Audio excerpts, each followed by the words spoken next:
Astaghfirullah.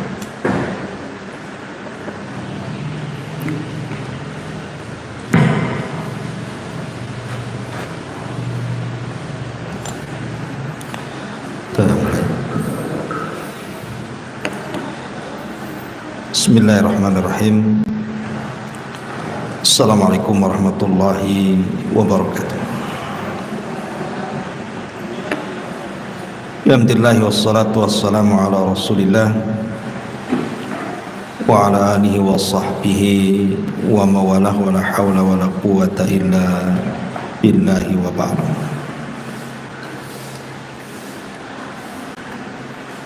Alhamdulillah, di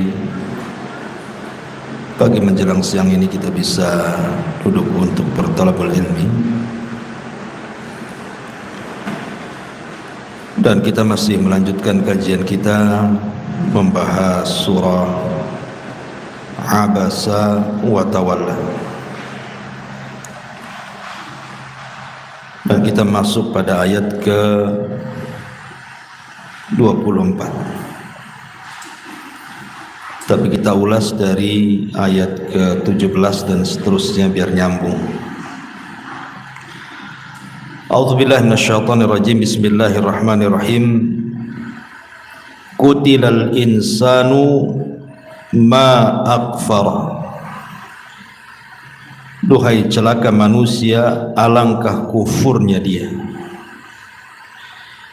Min ayyi syai'in khalaqa. Dari apakah Allah menciptakan dia? Min nutfatin khalaqahu faqaddar. Dari setetes mani dia menciptakannya lalu mentakdirkannya. Summa sabila yassar. Kemudian dimudahkan jalannya. Summa amatahu fa akbar. Kemudian Allah mematikannya dan menguburkannya. Thumma idza syaa'a ansyara. Kemudian jika dia berkehendak, dia pasti akan membangkitkan kembali.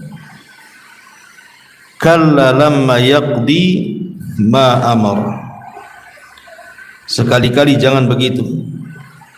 Manusia itu belum melaksanakan apa yang Allah perintahkan kepadanya, baru Allah mengatakan falyanzuril insanu ila ta'ami. Hendaklah manusia memandang, memperhatikan makanan yang dimakannya. Baik. Di sini Allah Subhanahu wa taala hendak menjelaskan kepada kita tentang kebesarannya, tentang kemahakuasaannya, keagungannya. Dan itu kita bisa perhatikan kepada dua perkara.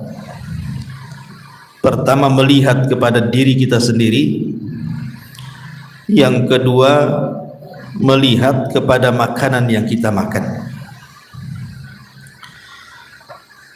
Adapun melihat kepada diri kita sendiri, Allah mengajak merenung kita. Kenapa manusia bisa kufur kepada Allah, sombong kepada Allah, kufur kepada Allah? Tidak lihat ya kamu itu dari mana? Seolah-olah Allah ingin katakan seperti itu. Kemudian Allah Subhanahu wa taala mengingatkan soal penciptaan kita. Kamu dulu itu loh tidak ada. Aku yang mengadakan kamu. Dari setetes mani, kemudian menjadi segumpal darah, kemudian menjadi segumpal daging, kemudian setelah itu dibentuk dan diberikan takdirnya setelah kelahirannya, dan Allah mudahkan. Kemudian setelah lahir, Allah juga yang membesarkannya.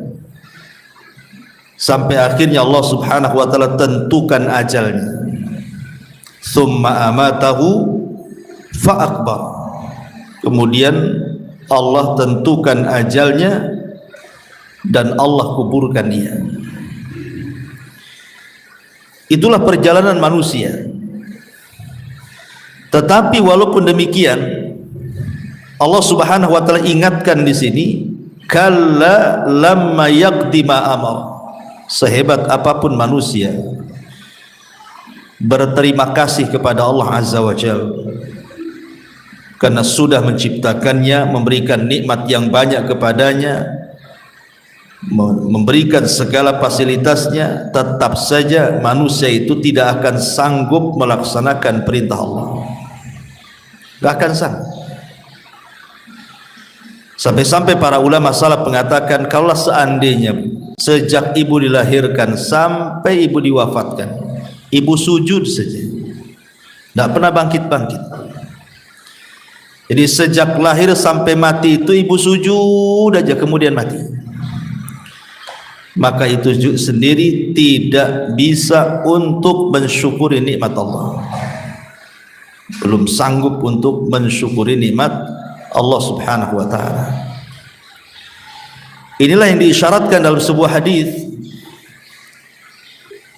ketika seseorang datang kepada Nabi sallallahu alaihi wasallam tentang orang yang dimasukkan ke dalam surga itu karena rahmat Allah Subhanahu wa taala, bukan karena amalan.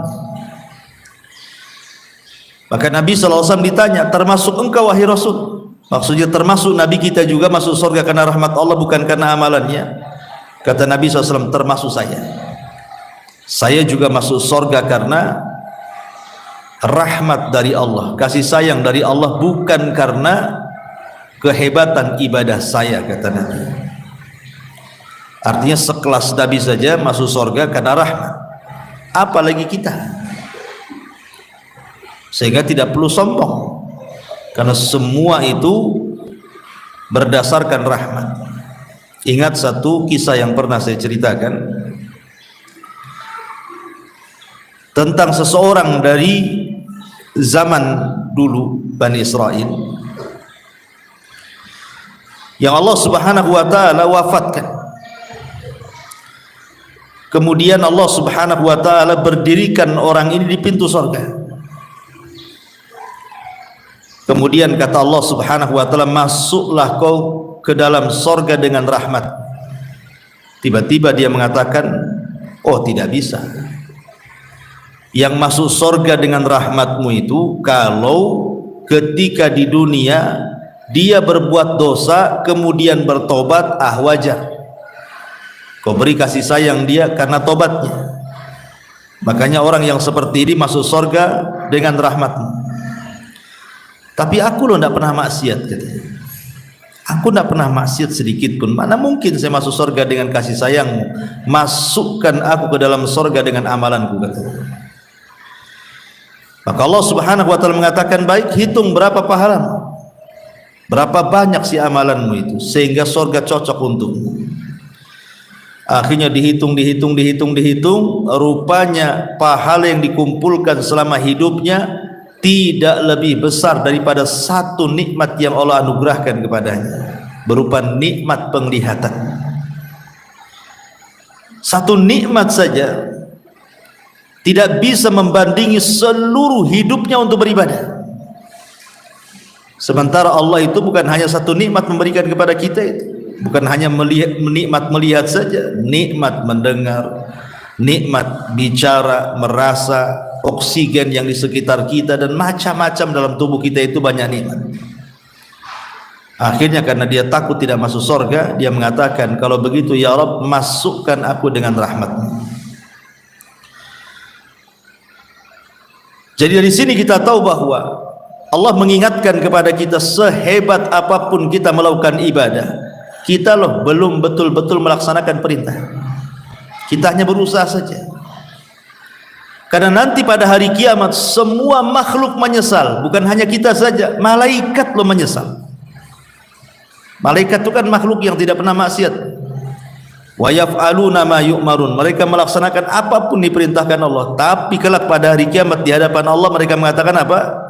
Subhanak ma abadna haqqa ibadatik. Maha suci engkau ya Rabb, kami belum bisa melakukan ibadah kepadamu dengan sebenar-benar penghambaan. Itu malaikat ngomong begitu tuh.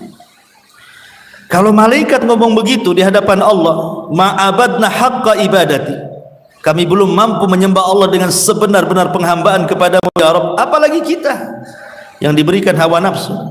Malaikat tak ada hawa nafsu. Makanya Allah Subhanahu wa taala katakan di sini, kalla lamma yaqdima amar. Sekali-kali manusia jangan seperti itu, karena dia belum sanggup melaksanakan apapun yang Allah perintahkan kepadanya, sehebat apapun manusia. Maka dari sini pandai-pandailah bersyukur akan nikmat Allah Subhanahu wa taala. Nah, setelah Allah Subhanahu wa taala menjelaskan kepada kita tentang kekuasaannya, kemahabesarannya, mampu menciptakan kita semuanya, dan Allah ingatkan di ayat 17, kutilal insanu ma akfara, duhai kiranya celaka manusia, alangkah kufurnya dia. Kenapa kufur? Karena tidak mengingat nikmat yang Allah anugerahkan kepadanya. Allah ulang di sini bahwa di sana ada nikmat lain yang menunjukkan bagaimana Allah Subhanahu wa taala maha kuasa atas segalanya. Allah mengatakan falyanzuril insanu ila ta'am, maka hendaklah manusia itu memperhatikan, melihat di sini bukan dengan mata. Maksudnya melihat di sini artinya dengan pikiran kita. Kita disuruh melihat makanan dengan pikiran kita. Falyanzuril insanu ila ta'am, hendaklah pikiran kita ini berpikir dari mana asal makanan yang kita makan itu. Ingat ketika kita mentafsirkan surah Al-Hakumut Takatsur, hatta zurtumul maqabir, sampai kepada latus alunna yauma idzin anin naim. Nanti pada hari kiamat Allah akan bertanya tentang nikmat yang sudah Allah anugerahkan kepada kita. Salah satu asbab nuzulnya adalah ketika Nabi SAW, Abu Bakar dan Umar mampir di rumah Abu Haytham ibn Tihan. Abu Haytham ibn Tihan ini, kemudian oleh Abu Haytham ini dihidangkan kambing rebus, kemudian kurma dan air putih. Di situ Nabi SAW tidak lantas mencicipi, langsung ada makan langsung dimakan, tidak. Tapi tiba-tiba Rasul kemudian menangis melihat makanan itu, kok menangis? Padahal itu waktu itu Rasul sedang lapar-laparnya itu, karena Madinah sedang mengalami paceklik, susah makan. Tapi Rasul tidak langsung makan, malah Rasul kemudian nangis. Abu Bakar ikut nangis, Umar pula bertanya, Rasul, apakah dalam kondisi seperti ini kita nangis? Makanlah.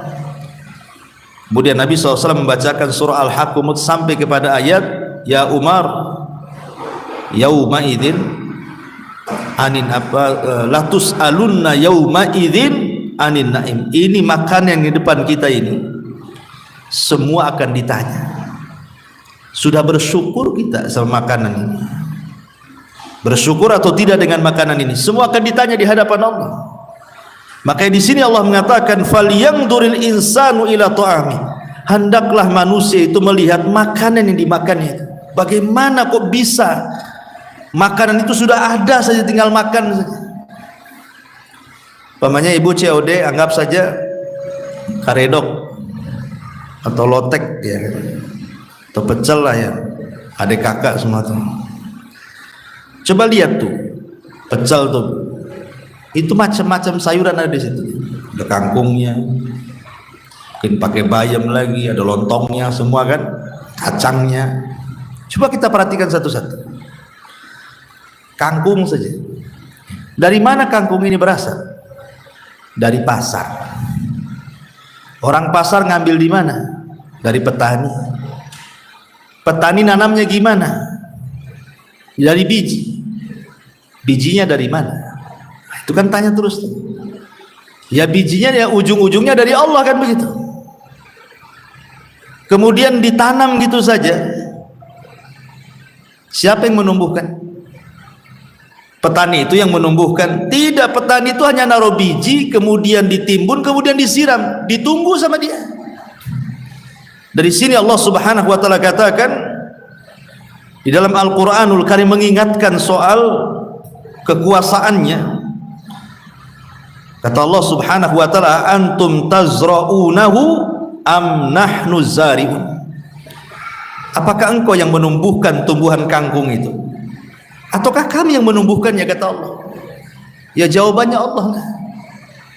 Jadi biji itu datang dari Allah, kemudian manusia ini hanya wasilahnya naruh biji dalam tanah.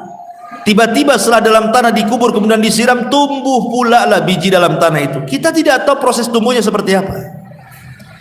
Tahu-tahu dia bisa membelah bumi itu.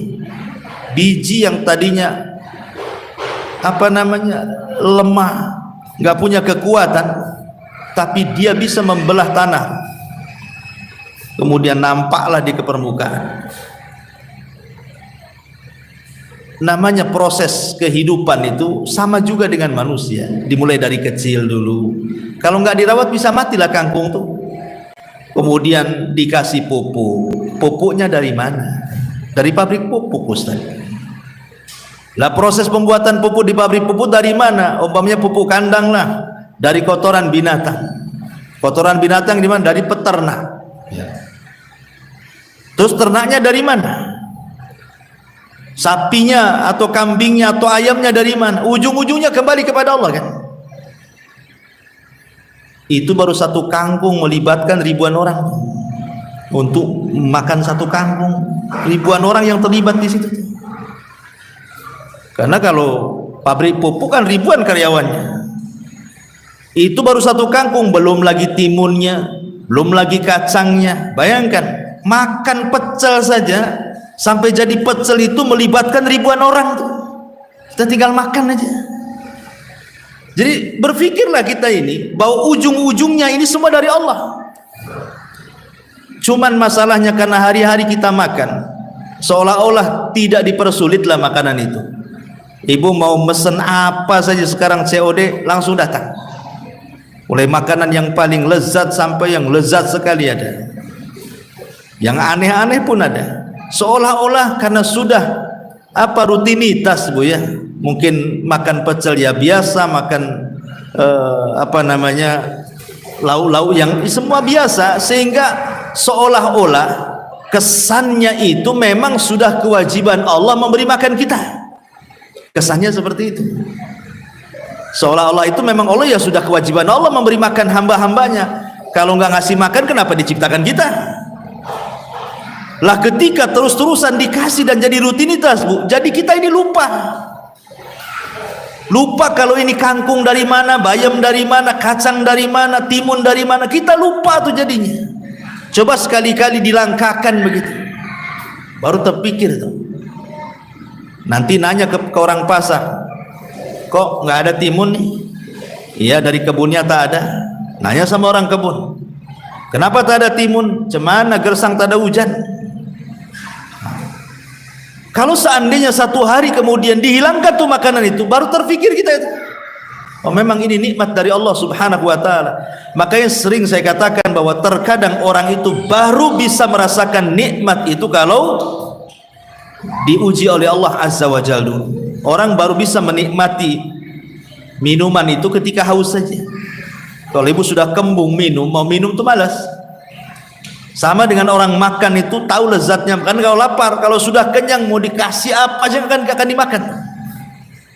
Sama dengan nikmat sehat, karena ibu pernah sakit, oh enaklah sehat itu. Atau keamanan, ibu pernah hidup di negeri konflik, oh enak pula lah hidup di Puskopkar, tidak ada perang, ya. Dan begitu seterusnya. Jadi Allah Subhanahu wa taala ingin ingatkan di sini. Makanya Allah mengatakan falyanzuril insan ila ta'am. Hendaklah manusia itu melihat dari mana tuh makanan yang dia makan itu. Kemudian Allah menceritakan prosesnya. Nih, kalau kamu ingin tahu makanan yang kau makan ini, inilah prosesnya ini kata Allah. Apa prosesnya? Anna sobabnal ma'a sobba. Pertama, kamilah yang telah mencurahkan air yang melimpah dari langit. Pertama, Allah curahkan hujan dari langit. Hujan ini ada yang bermanfaat, ada yang tidak bermanfaat, ada yang membahayakan, macam-macam hujan itu. Ya.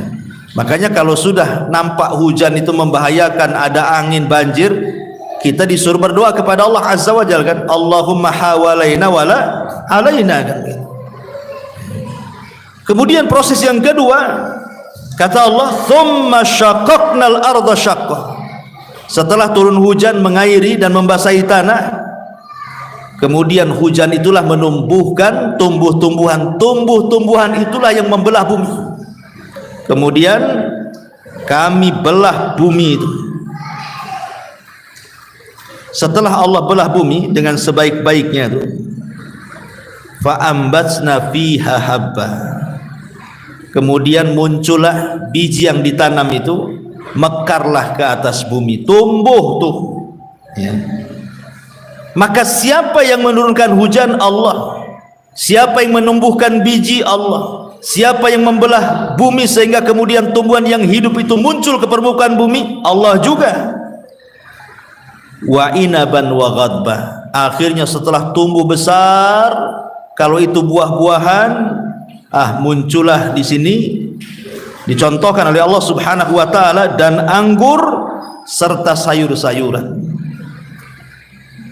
Allah menyebut anggur itu maksudnya mewakili semua buah-buahan. Memang Allah tidak sebutkan semua, ngapain Allah sebutkan semuanya? Allah hanya memberikan permisalan saja. Muncul anggur, muncul jeruk, muncul salak, muncul durian, muncul macam-macam buah-buahan.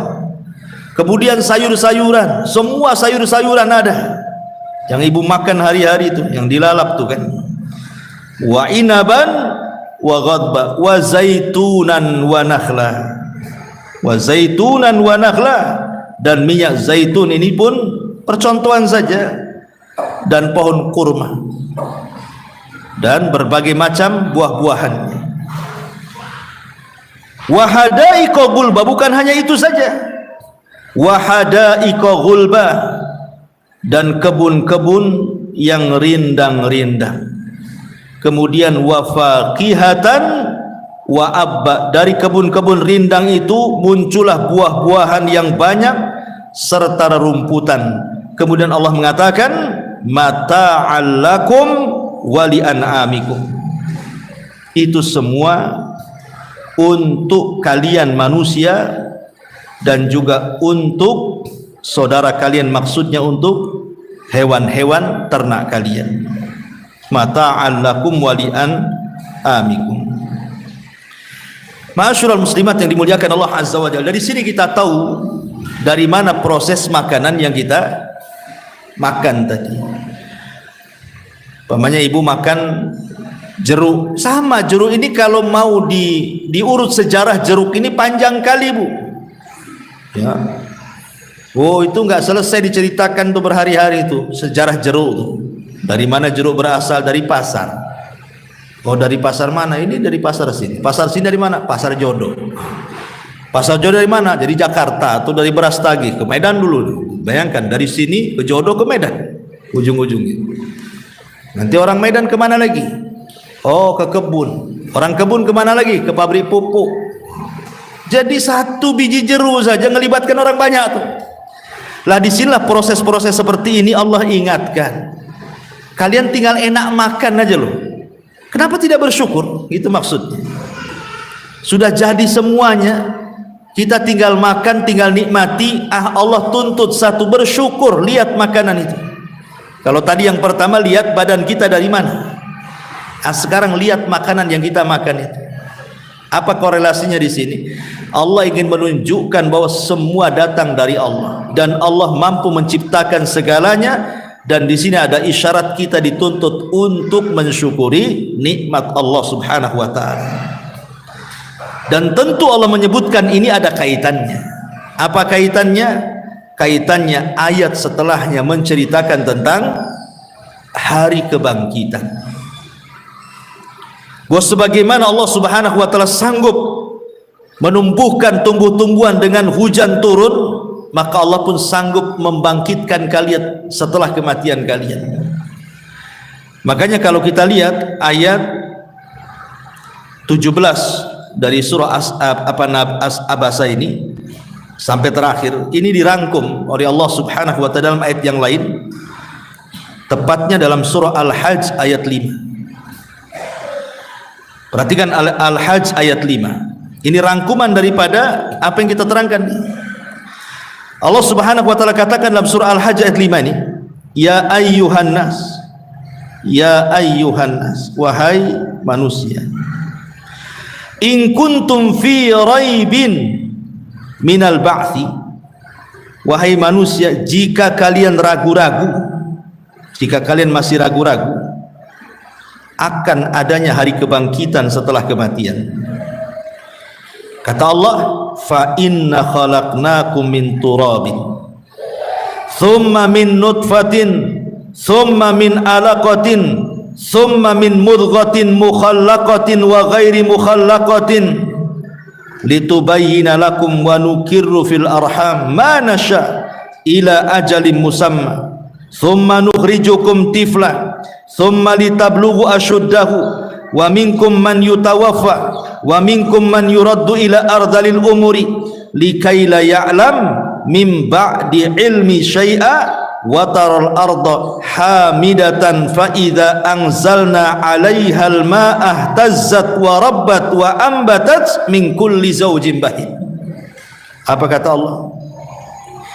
Wahai manusia, jika kamu ragu-ragu dari hari kebangkitan, maka sesungguhnya kami telah menjadikan kamu dari tanah, Adam dari tanah, kemudian turunannya, kemudian dari setetes mani, kemudian dari segumpal darah, kemudian dari segumpal daging yang sempurna kejadiannya dan yang tidak sempurna, agar kami jelaskan kepada kalian dan kami tetapkan dalam rahim menurut kehendak kami sampai waktu yang sudah ditentukan. Kemudian kami keluarkan kamu sebagai bayi, kemudian dengan berangsur-angsur kamu sampai kepada usia dewasa, dan di antara kamu ada yang diwafatkan dan ada pula di antara kamu yang dikembalikan sampai usia sangat tua pikun baru diwafatkan, sehingga dia tidak mengetahui lagi sesuatu yang telah diketahuinya. Dan kamu lihat bumi ini kering kelontang, kemudian apabila telah kami turunkan hujan di atasnya, hiduplah bumi itu dan menjadi subur dan menumbuhkan berbagai jenis pasangan tumbuh-tumbuhan yang sangat indah. Ya. Inilah rangkuman daripada pembahasan kita sebenarnya. Allah Subhanahu wa taala selain mengingatkan nikmat yang Allah anugerahkan dengan melihat makanan itu, lebih daripada itu Allah Subhanahu wa taala ingin membantah siapa? Orang-orang musyrik. Karena Abasa wa Tawalla ini kan periode Mekah. Ini namanya Makkiyah ya. Surat ini surat Makkiyah. Dan surah Makkiyah itu lebih kepada bicara soal tauhid. Soal tauhid, kenapa? Ya soal tauhid mencakup segalanya lah. Soal keyakinan kan, soal sorga, soal neraka, soal kebangkitan, macam-macam lah. Karena tradisi atau keyakinan orang-orang musyrik Arab itu, mereka mengingkari tidak ada kehidupan setelah kematian. Karena mereka mengingkari tidak ada kehidupan setelah kematian, maka Allah bantah dalam ayat ini. Dibantah secara logika. Ya, kau lihat tuh tanah gersang tuh. Kemudian tiba-tiba turun hujan, kemudian tiba-tiba membelah, kemudian tumbuh pula rumput, tumbuh pula macam-macam. Siapa yang menghidupkan itu? Kalau Allah sanggup menciptakan atau menumbuhkan tumbuh-tumbuhan dari tanah yang mati, yang gersang, maka begitu juga Allah sanggup membangkitkan kalian setelah kematian kalian. Seolah-olah Allah ingin katakan seperti itu. Makanya di sini lanjutnya Allah mengatakan, fa idza ja'atis sakha yauma yafirrul mar'u min akhi wa ummihi wa abi wa sahibatihi wa bani likulli imri'in minhum yawma idzin sya'nun yughni. Fa idza ja'atis sakha, apabila datang kepada kalian sakha. Sakha itu artinya teriakan yang kencang. Sakha itu artinya teriakan yang sangat kencang dan memekikkan. Para ulama tafsir mengatakan artinya sakha itu suara yang keluar dari mulutnya Israfil. Dan Israfil itu ada yang mengatakan dia sebenarnya malaikat pemikul arsy. Yang Allah katakan alladzina yahmiluna al-arsya wa man haulahu, malaikat pemikul arsy dan malaikat di sekitarnya. Ada yang mengatakan bahwa malaikat pemikul arsy di ayat ini siapa? Israfil. Israfil itu malaikat pemikul arsy, tetapi ada tugas lain yang Allah tugaskan, yaitu meniup sangkakala. Asalnya dia itu pemikul arsy. Itu ada satu pendapat seperti itu, ya. Tapi ditugaskan untuk meniup sangkakala. La sakha ini adalah suara yang memekikkan, yang keluar dari mulut trompet Israfil, yang menghancurkan gendang-gendang telinga, menghancurkan semua alam semesta. Makanya disebut sakha itu satu di antara nama dari nama-nama hari kiamat. Jadi satu di antara nama-nama kiamat itu artinya as-sakha. Ingat, apabila sakha ini sudah ditiupkan, dan tiupan sangkakala itu pendapat yang kuat berapa kali? Dua kali.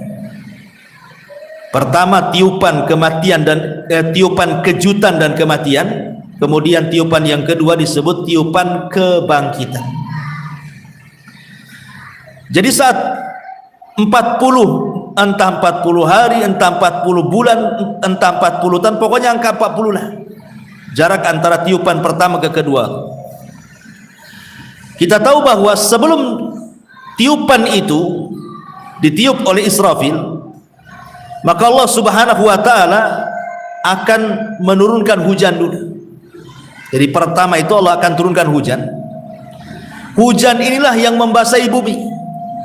Tentu bumi yang sudah diganti, bukan bumi yang kita pijak ini. Tetapi bumi padang mahsyar pun tetap bumi ini, maksudnya diganti bentuknya. Tetap bumi yang kita pijak, cuman maksud saya itu diganti bentuk saja. Yang tadinya sekarang kan bentuknya macam-macam bumi itu, ada yang meninggi, ada yang merendah, ada gunung, ada bukit, ada lembah, kan itu ya. Tapi nanti setelah diganti bentuknya rata semuanya. Tidak ada yang meninggi, tidak ada yang merendah, tidak ada bukit, tidak ada lembah, rata serata-ratanya, tidak ada maklam, tidak ada alamat sama sekali. Disitulah Allah Subhanahu wa ta'ala turunkan hujan. Hujan inilah yang kemudian meresap ke dalam tanah sehingga menyentuh setiap tulang ekor manusia. Dan tulang ekor manusia inilah yang tidak dihancurkan oleh Allah sampai kiamat. Walaupun kiamat dibangkitkan, tulang ekor itu bagaimana macamnya pun lemahnya tidak akan hancur. Karena itu diantara apa yang Allah kecualikan tidak mungkin hancur, tulang ekor manusia itu. Tulang ekor kecil tidak bisa dilihat kecuali dengan alat, ya. Dari tulang ekor manusia itulah yang kemudian terkena air hujan, tiba-tiba kemudian tumbuh jasad. Nah, tumbuhlah kita itu setelah kematian. Setelah kemudian tumbuh jasad, Allah Subhanahu wa ta'ala lempar dari dalam bumi ke permukaan. Itulah yang Allah mengatakan wa ukhrijatil ardu athqalaha, dan kami keluarkan beban-beban isi bumi itu ke permukaan. Dan Allah juga katakan dalam ayat yang lain wa alqat ma fiha wa takhallat, dan kami kosongkan isi-isi perut bumi karena dilempar ke permukaan itu jasad-jasad orang. Setelah jasad itu memenuhi bumi sejak Adam sampai yang terakhir mati, yang pertama kali dihidupkan siapa? Israfil. Israfil lah pertama kali dihidupkan dari semua makhluk yang berakal. Maka ketika Allah menghidupkan Israfil, Allah perintahkan Israfil untuk meniup sangkakala yang kedua.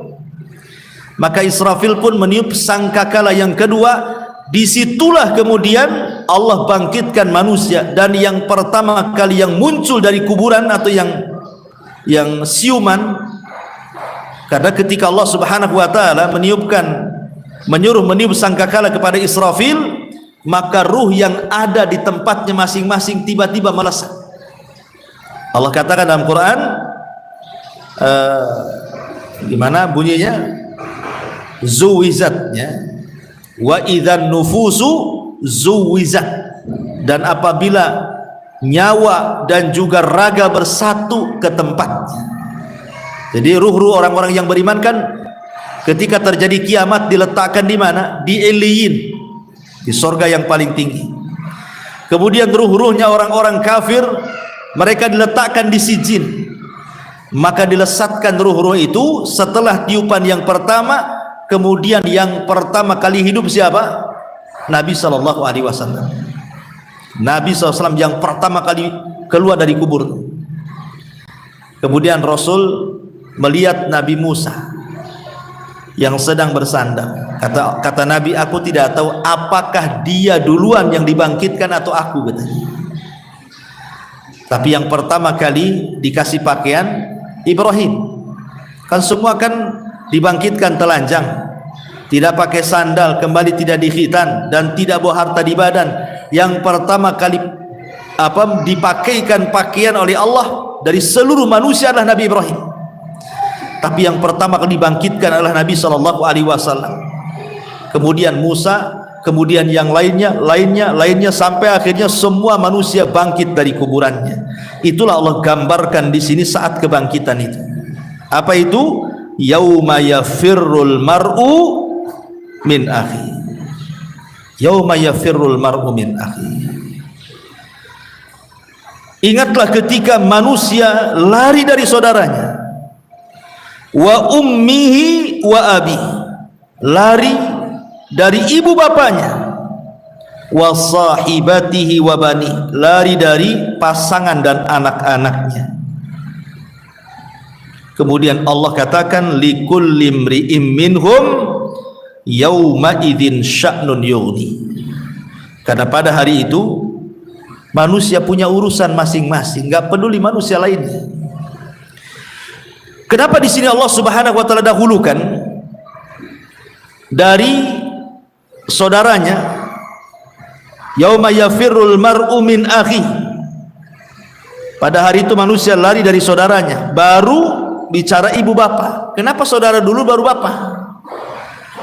Sebagian ulama tafsir mengatakan karena manusia itu kalau sudah besar itu lebih suka atau lebih dekat dengan saudaranya atau mungkin dengan teman-temannya dibandingkan dengan orang tuanya. Kadang kalau ibu ada masalah, Bu, ibu ada masalah nih, itu biasanya tidak berani curhat sama orang tua kan? Pasti ibu curhatnya entah sama saudara atau sama kawan. Jadi masalah ibu itu orang tua tidak tahu, tapi kawan tahu. Saudaranya dulu yang tahu kan begitu. Makanya lebih dekat dengan saudara dibandingkan orang tua. Lah pada hari itu jangankan tukang curhat kita ya, lawan curhat kita itu, mereka lari menjauh dari kita. Baru setelah saudara, baru kemudian ke ibu, kemudian ke bapak. Baru setelah itu ke pasangan masing-masing, baru terakhir anak. Dan ini manusia-manusia yang disebutkan oleh Allah itu adalah manusia-manusia yang kita cintai semua. Ini kan yang hidup di sekeliling kita tuh. Mulai dari orang tua, saudara, pasangan, anak, ini kan orang-orang yang kita cintai ya. Terutama anak kan gitu ya. Apapun yang diminta anak itu, mau membahayakan mau tidak, mau merugikan mau tidak, terkadang orang tua itu tidak pikir-pikir tuh. Kalau anaknya mau, langsung dibelikan. Ada manfaat atau tidak, pasti dibelikan. Apapun yang diinginkan anak itu. Kenapa? Karena sayangnya kan, terlepas menyesatkan anak atau tidak, tapi lihat bagaimana kasih sayang manusia kepada anak itu luar biasa. Tapi sesayang itulah kita manusia di bumi ini, tetap dipisahkan nanti pada hari kiamat. Orang lari dari saudaranya, lari dari ibu bapaknya, lari dari pasangan dan anak-anaknya. Pertanyaannya kenapa? Harusnya kan kalau kita di dunia ini ketemu orang tua dekat, ketemu anak pengen merangkul dan begitu, saudara. Kenapa pada hari kiamat pada lari menjauh satu-satu, tidak mau mendekat? Padahal mereka sudah melihat, tapi mereka justru lari. Sebagian para ulama mengatakan karena ada kekhawatiran mereka dituntut haknya oleh orang-orang terdekat ini. Karena jujur saja, saya, ibu atau siapapun selama hidup di dunia ini boleh jadi kita ini kurang memberikan hak kepada pasangan. Ibu kurang memberikan hak kepada pasangannya, suaminya, atau suami kepada ibu, kan begitu.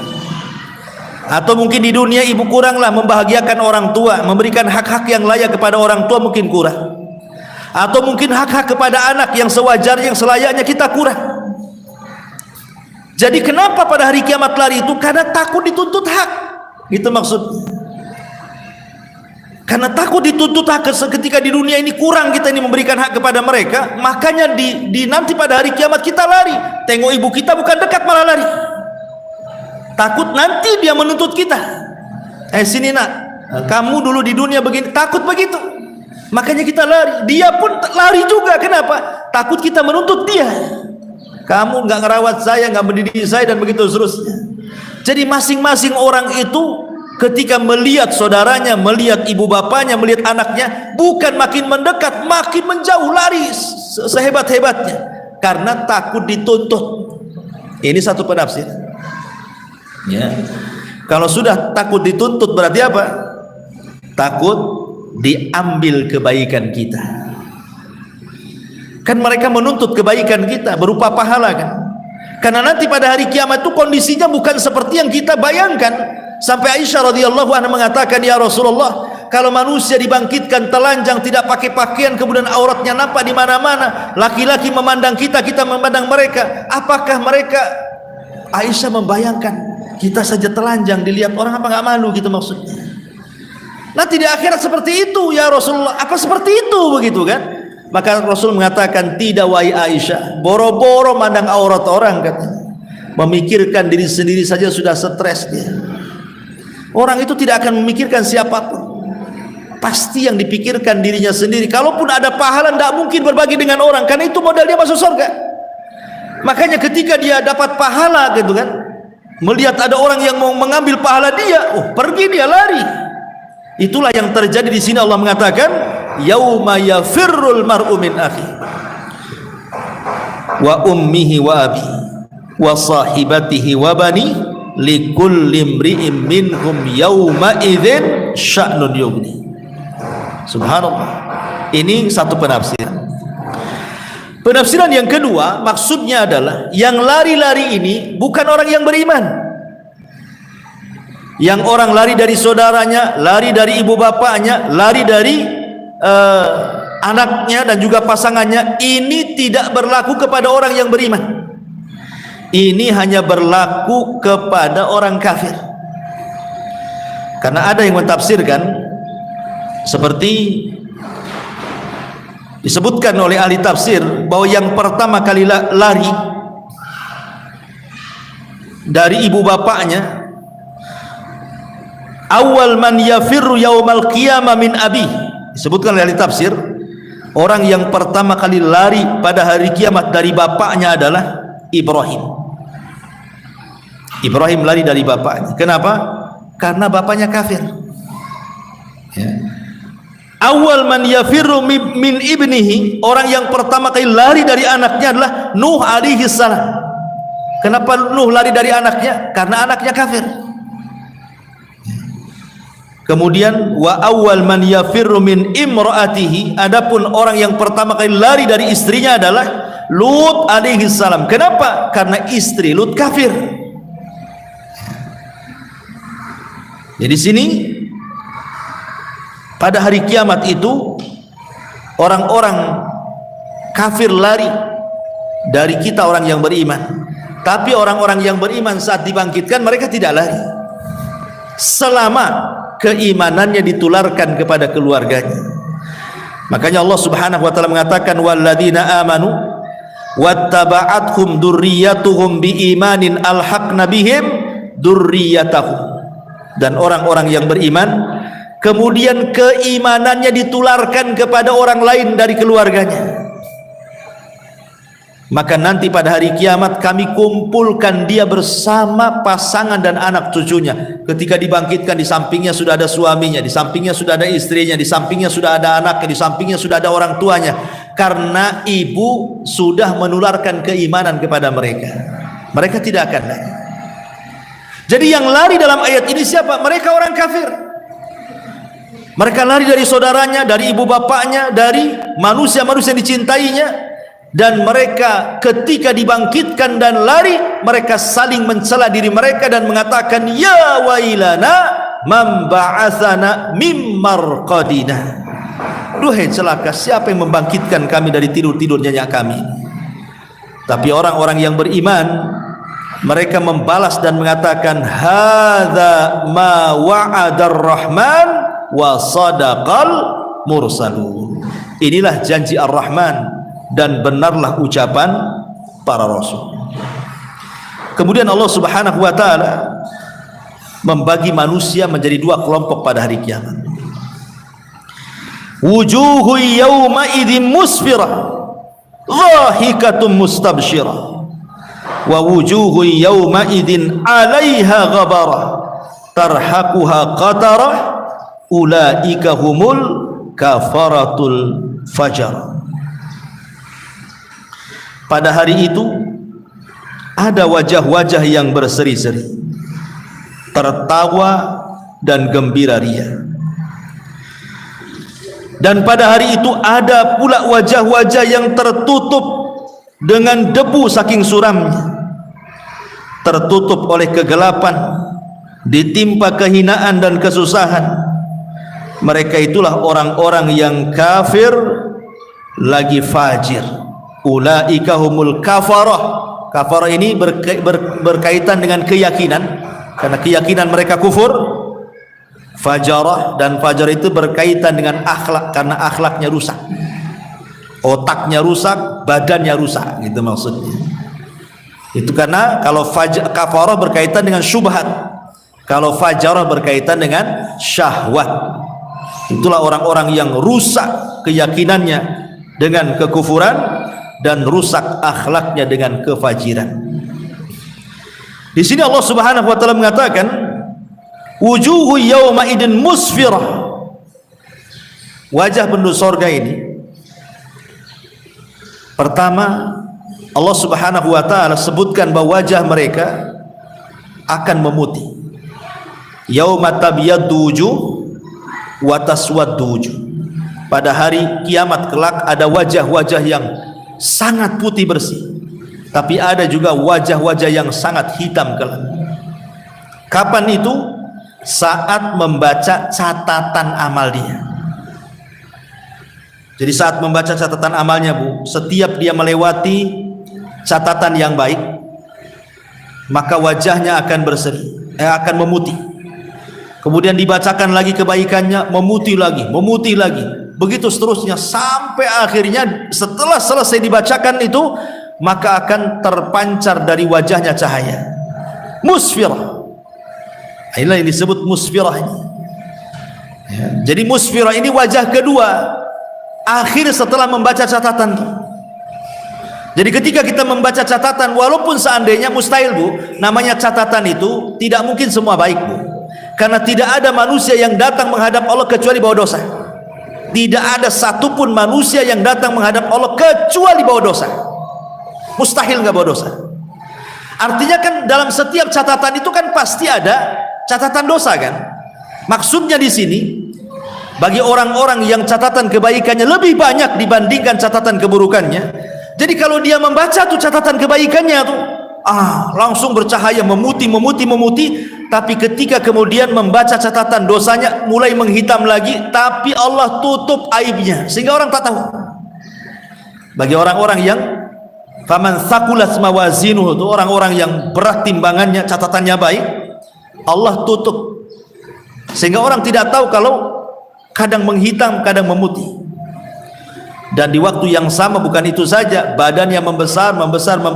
Setiap membaca catatan wajahnya memutih, badannya membesar, membesar sampai badannya sama seperti fisik Adam alaihi salam, berhenti sampai di sini, tidak membesar lagi. Tingginya sampai seperti Adam, besarnya sampai dengan Adam, sudah selesai. Beda dengan penduduk neraka, badannya makin besar sehingga tidak tahu besarnya seperti apa, disesuaikan dengan dosa. Lah setelah kemudian selesai membaca catatan itulah, maka Allah mengatakan wujuhun yauma idzin musfirah. Ini wajah yang kedua, musfir. Musbir itu bercahaya karena saking senangnya, ya, maka bercahaya. Selesai membaca catatan, saking senangnya, sampai kemudian Allah mengatakan dhahikatun mustabsirah, sampai dia tersenyum dan tertawa, gembira ria, dan mengatakan ha'umqra'u kitabia, baca nih catatanku, katanya. Saking bahagianya dilempar catatannya, baca, ini catatan saya, ini catatan. Dengan bangganya dia menunjukkan catatannya kepada orang lain. Tetapi orang-orang yang mengambil catatan dengan tangan kirinya, kalau bisa dilempar sebelum dibaca. Kenapa? Karena wajah mereka adalah wajah yang hitam. Wujuhun yauma idzin 'alaiha ghabara tarhaquha qatar. Tapi ada wajah-wajah yang tertutup oleh kegelapan, ditimpa dengan kehinaan dan kesusahan. Siapa mereka? Ulaika humul kafar, orang-orang kafir dan orang-orang fajir. Orang kafir tentu dari orang-orang kafir di luar dari agama kita. Tapi orang fajir itu masih orang muslim tetapi dia fajir, dia fasik, mungkin banyak melakukan dosa besar, dan begitu seterusnya. Ulaika humul kafaratul fajar. Wallahu a'lam bishawab. Inilah akhir daripada tafsir surah Abasa wa Tawalla. Baik, sampai di sini kita buka tanya jawab, silakan.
Ahmad mau bertanya, kalau ada pembagian catatan amal kebaikan dan keburukan, apakah manusia satu dengan manusia yang lain ini saling mengenal dan saling, ketika yang baik ini melihat catatan keburukan manusia yang lainnya, apakah mereka melihat dengan celaan dengan satu kepada saudara yang lainnya? Catatan amal itu terbagi menjadi 3. Ada catatan umum. Catatan umum, semua manusia ada di situ. Semua manusia ada di situ. Kemudian ada catatan khusus. Catatan khusus bahwa setiap para nabi itu akan dijadikan satu catatan dengan umatnya.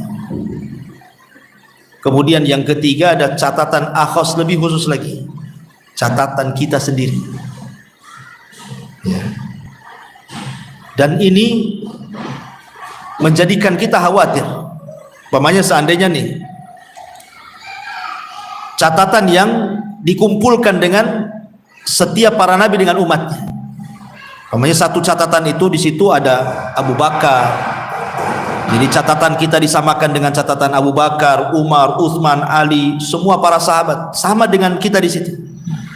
Para sahabat, para tabiin, para ulama, orang-orang soleh, para syuhada, orang-orang yang baik, kita pula di situ jadi satu catatan.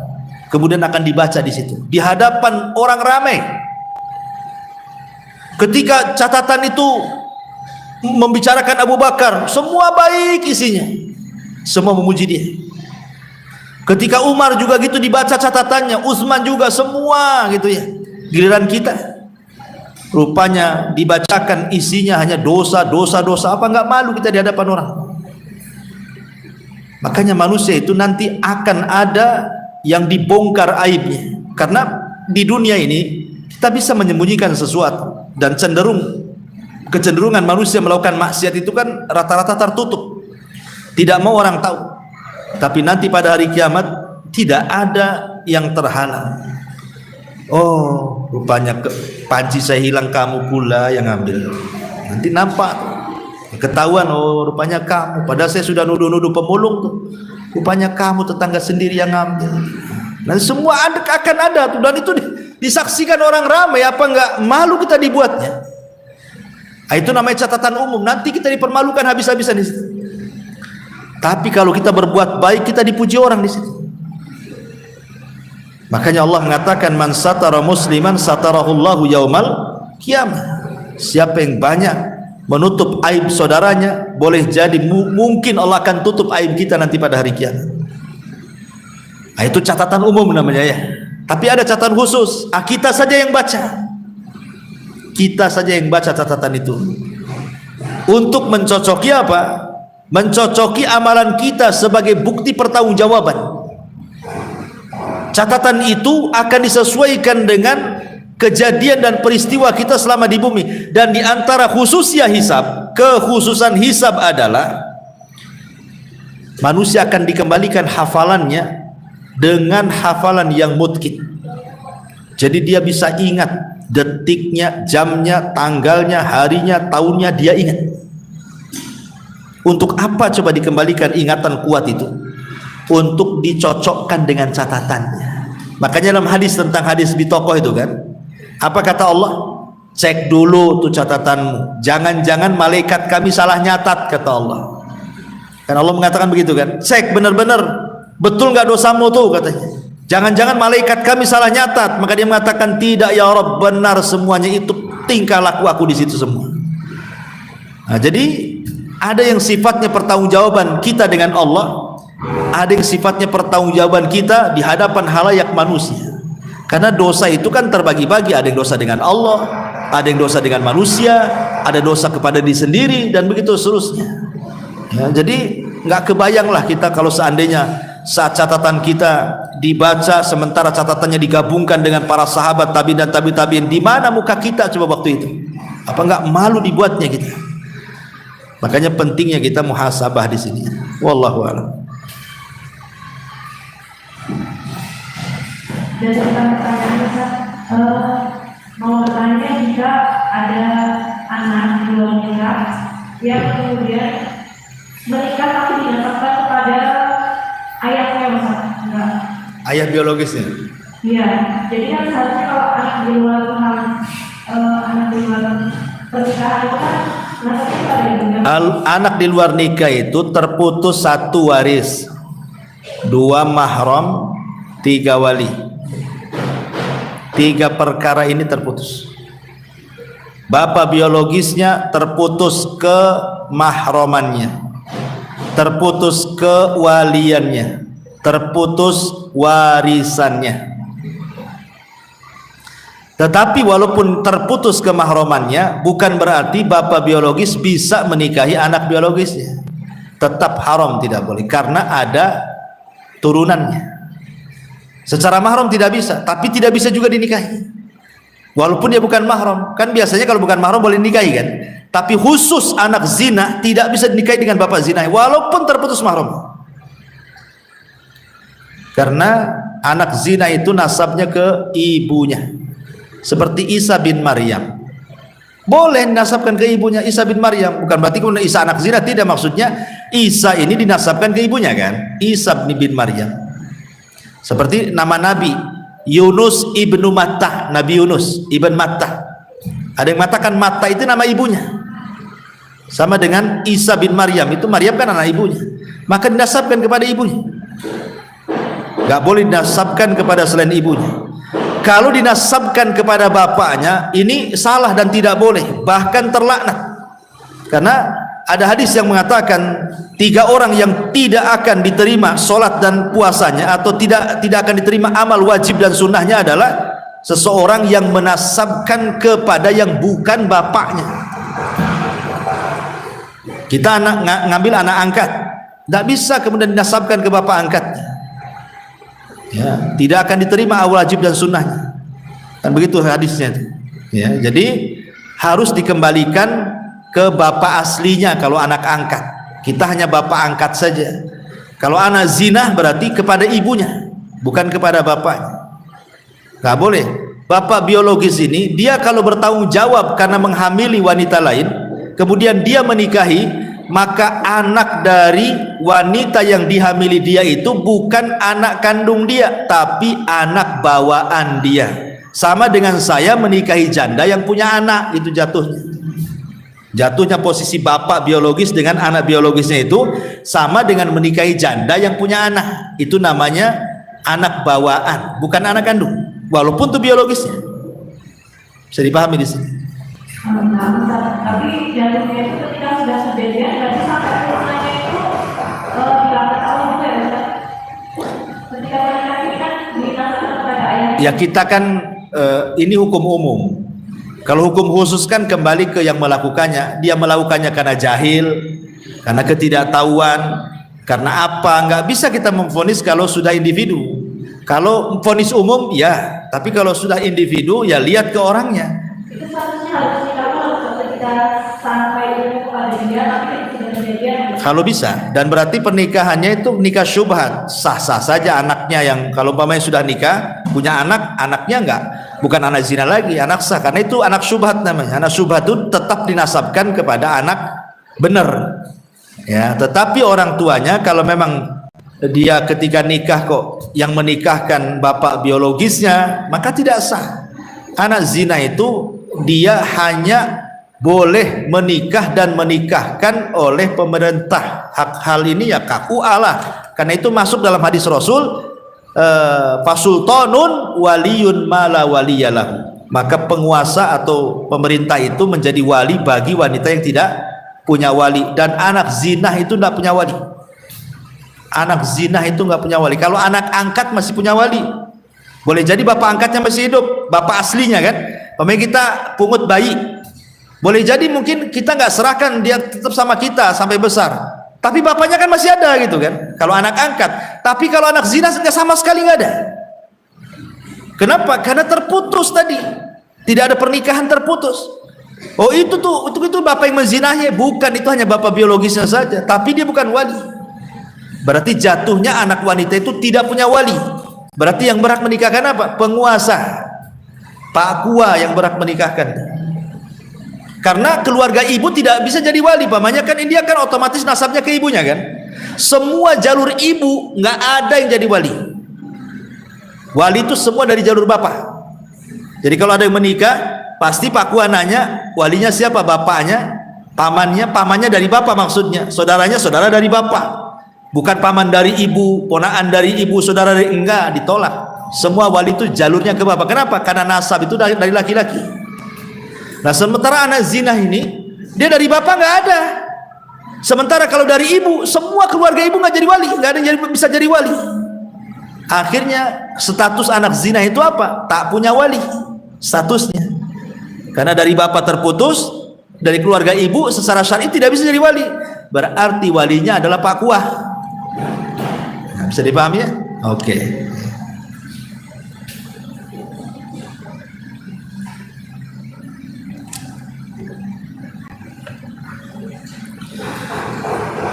Sudah ya? Cukup. Sudah ada manfaatnya. Subhanallah bihamdika. Asyhadu an la ilaha illa anta astaghfiruka wa atubu ilaik.